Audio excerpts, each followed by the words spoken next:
Sudah kelihatan ya, Tin? Sudah. Baik, Assalamualaikum warahmatullahi wabarakatuh.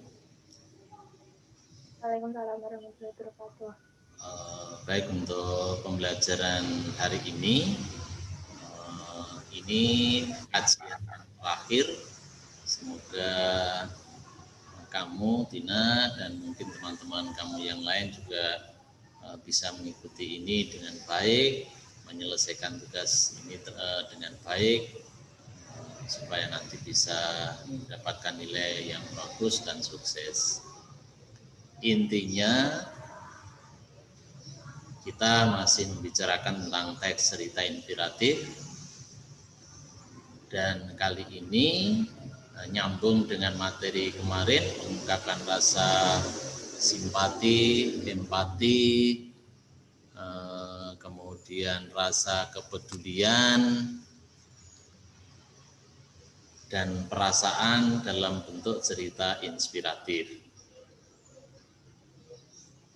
Tujuan yang akan kita selesaikan yaitu mengembangkan kerangka menjadi teks cerita inspiratif. Jadi kalau minggu yang lalu kamu baru menyusun kerangkanya, menyusun perencanaannya, atau merancang hal-hal pokoknya, nah kali ini kerangka tersebut akan kita kembangkan menjadi sebuah teks, menjadi sebuah cerita inspiratif yang lengkap, yang detail, yang rinci.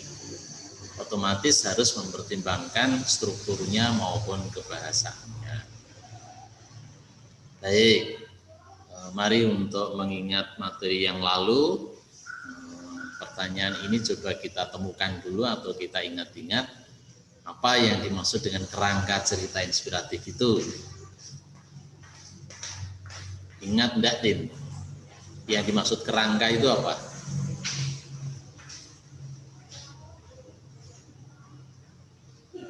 Halo, Tin? Iya, Pak. Apa itu? Kira-kira menurut kamu kerangka kemarin itu apa? Kerangka cerita di sini. Kayak apa ya?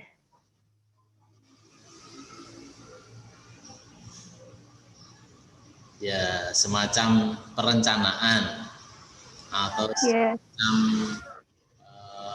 gagasan-gagasan pokok atau hal-hal pokok, hal-hal penting yang tersusun. Jadi kerangka itu sama dengan rancangan. Hanya rancangan ini untuk cerita inspiratif. Itu ya. Kemudian apa strukturnya, struktur khususnya teks cerita inspiratif. Satu apa, Tin?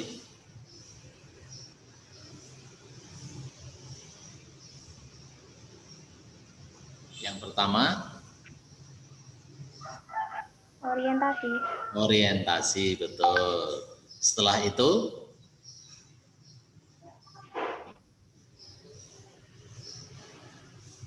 Kerumitan peristiwa.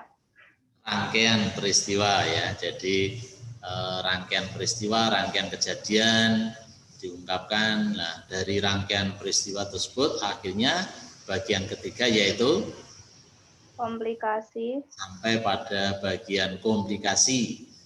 Dan bagian komplikasi ini dilanjutkan dengan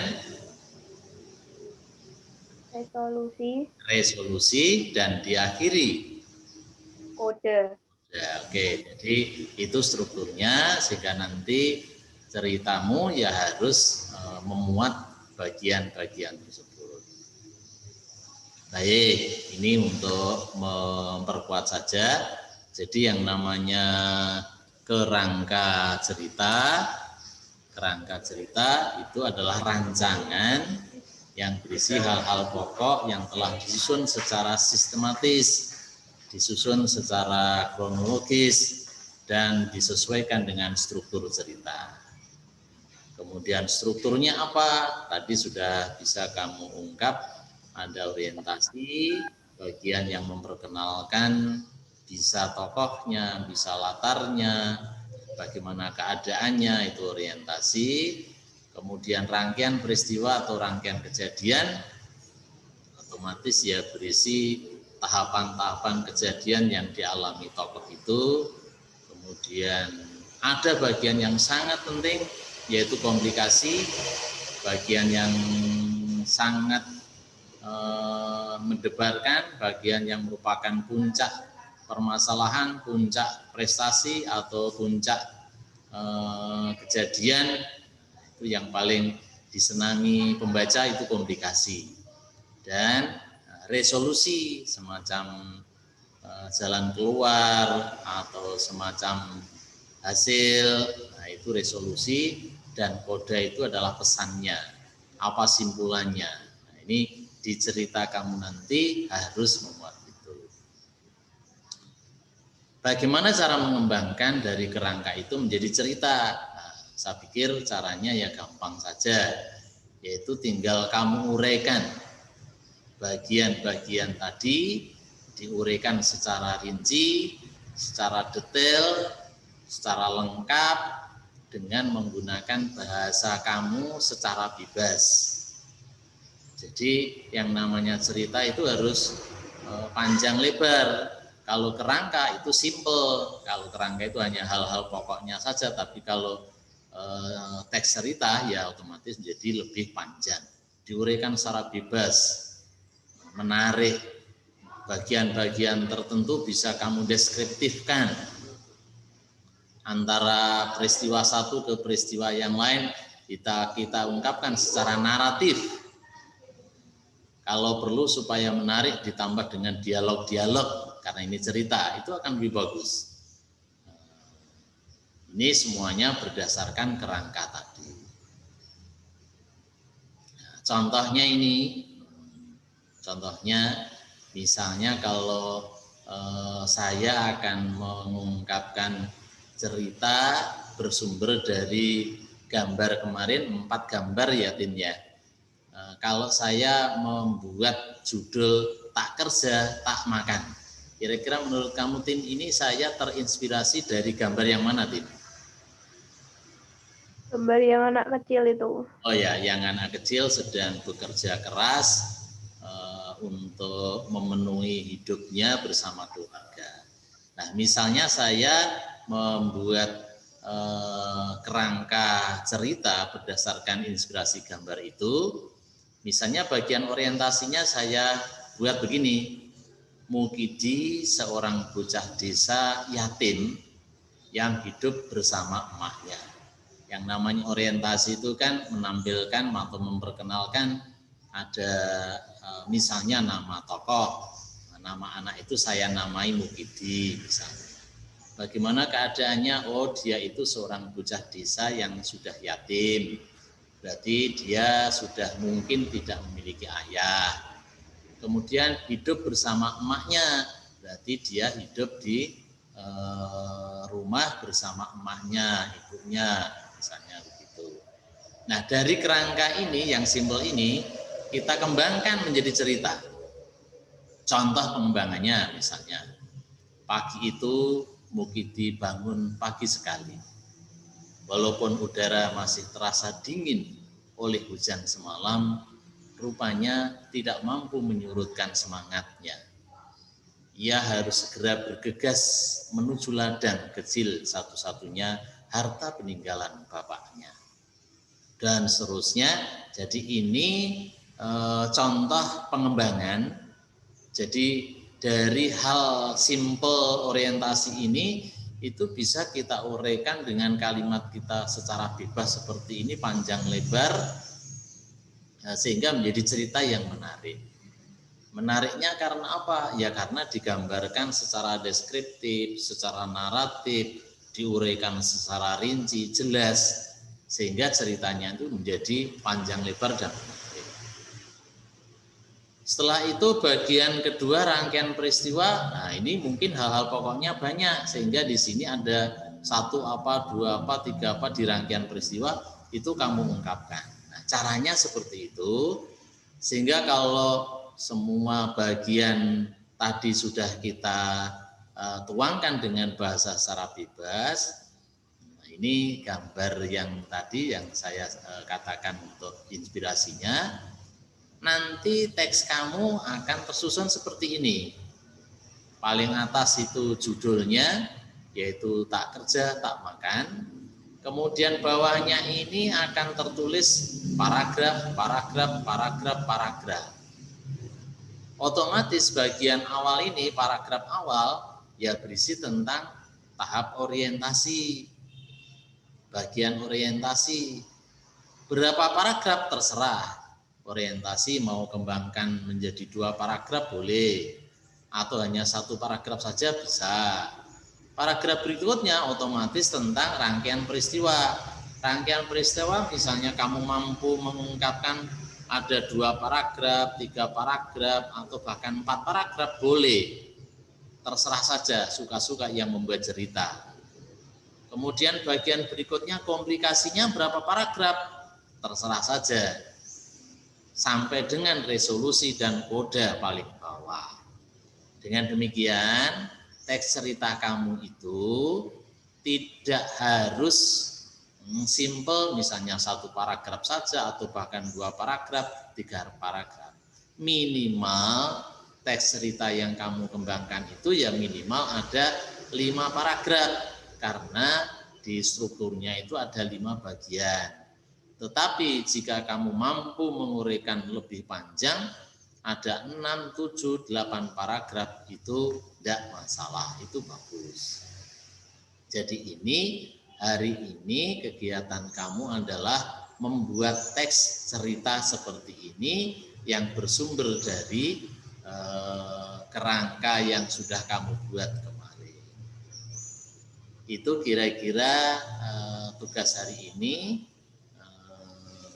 Sedangkan rentetan tugasnya bisa kamu ikuti dengan cara, yaitu yang pertama, kamu lihat kembali kerangka ceritamu, kemudian kembangkan kerangka tersebut menjadi teks cerita inspiratif dengan berupaya memenuhi bagian-bagiannya, ada orientasi, rangkaian peristiwa, komplikasi, resolusi, dan kode. Kemudian jangan lupa yang namanya teks cerita ya otomatis diberi judul yang menarik. Judul ceritamu apa? Judul itu bisa 1 kata, bisa 2 kata, mengambil kata yang mana itu terserah karena judul itu nama. Pilih nama yang menarik sehingga orang itu kalau baru membaca judul saja itu sudah terkesan, sudah punya rasa tertarik untuk membacanya. Nah, secara teknisnya kamu nanti bisa melihat LK9 di Google Classroom. Kemudian jika kurang jelas penjelasan ini, kamu bisa menyimak kembali video pembelajarannya di YouTube, juga nanti saya unggah. Dan setelah itu selesaikan tugasnya menggunakan LK9 boleh, atau menggunakan kertas juga bisa. Nah, kemudian kirimkan ke Google Classroom-nya. Nah, untuk lebih jelasnya LK-nya saya bukakan.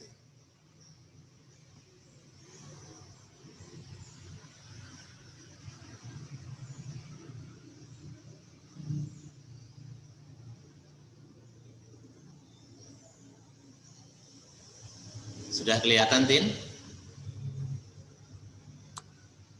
Sudah. Oke.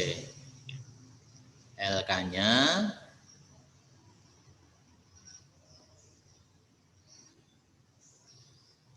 yang pertama, simak video pembelajaran nanti ya berarti sama dengan pembelajaran ini.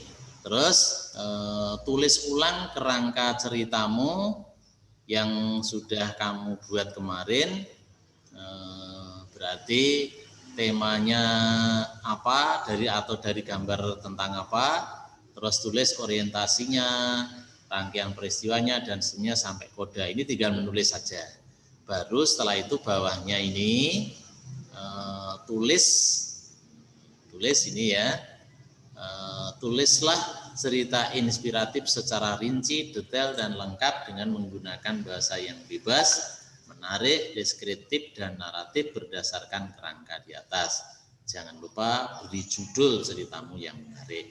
Jadi ini judulnya apa, setelah itu bawahnya kamu tulisi secara berparagraf menjadi teks yang menarik. Kira-kira seperti itu, Tin. Iya, Pak.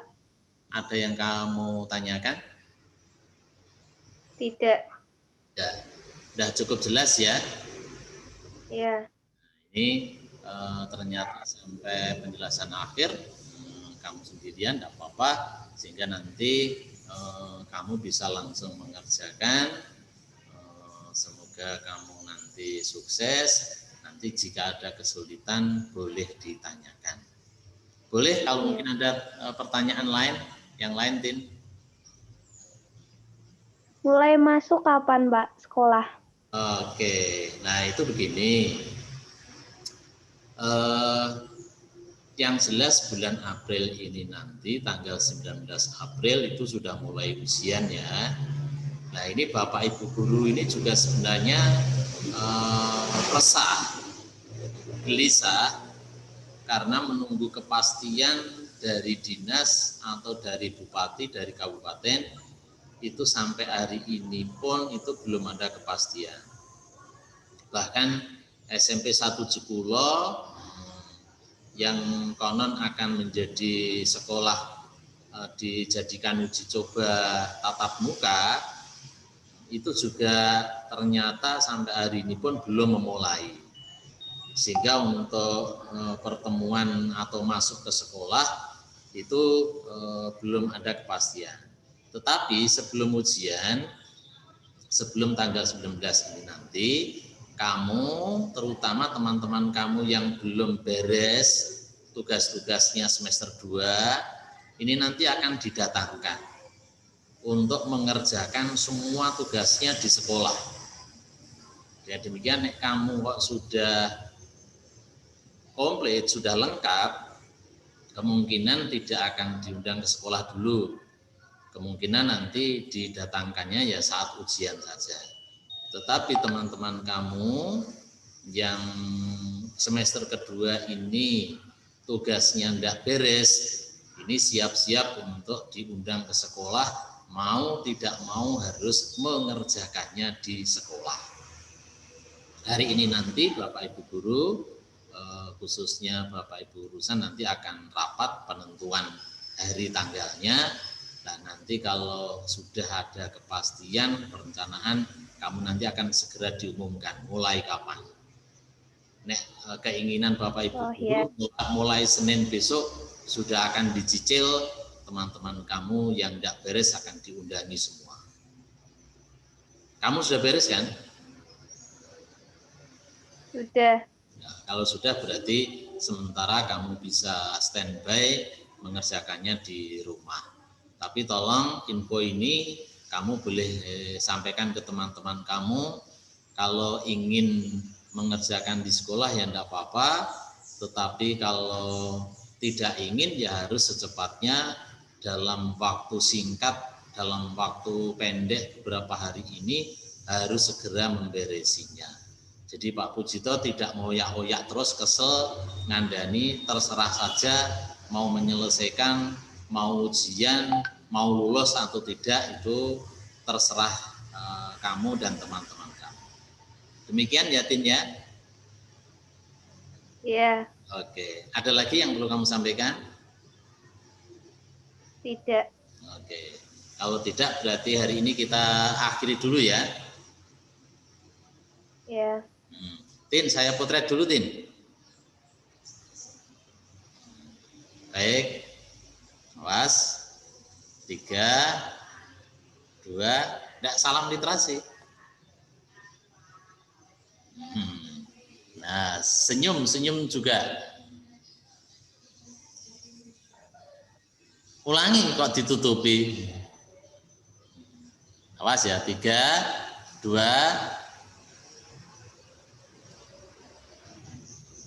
Oke, sebentar.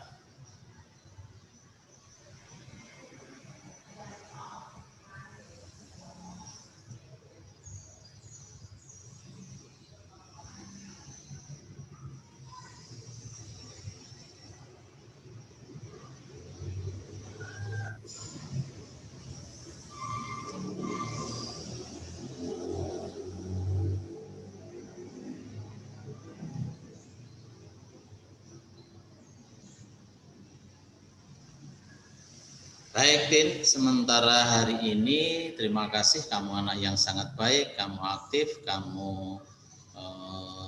aktif dan semoga nanti kamu sukses ya. Saya akhiri ya.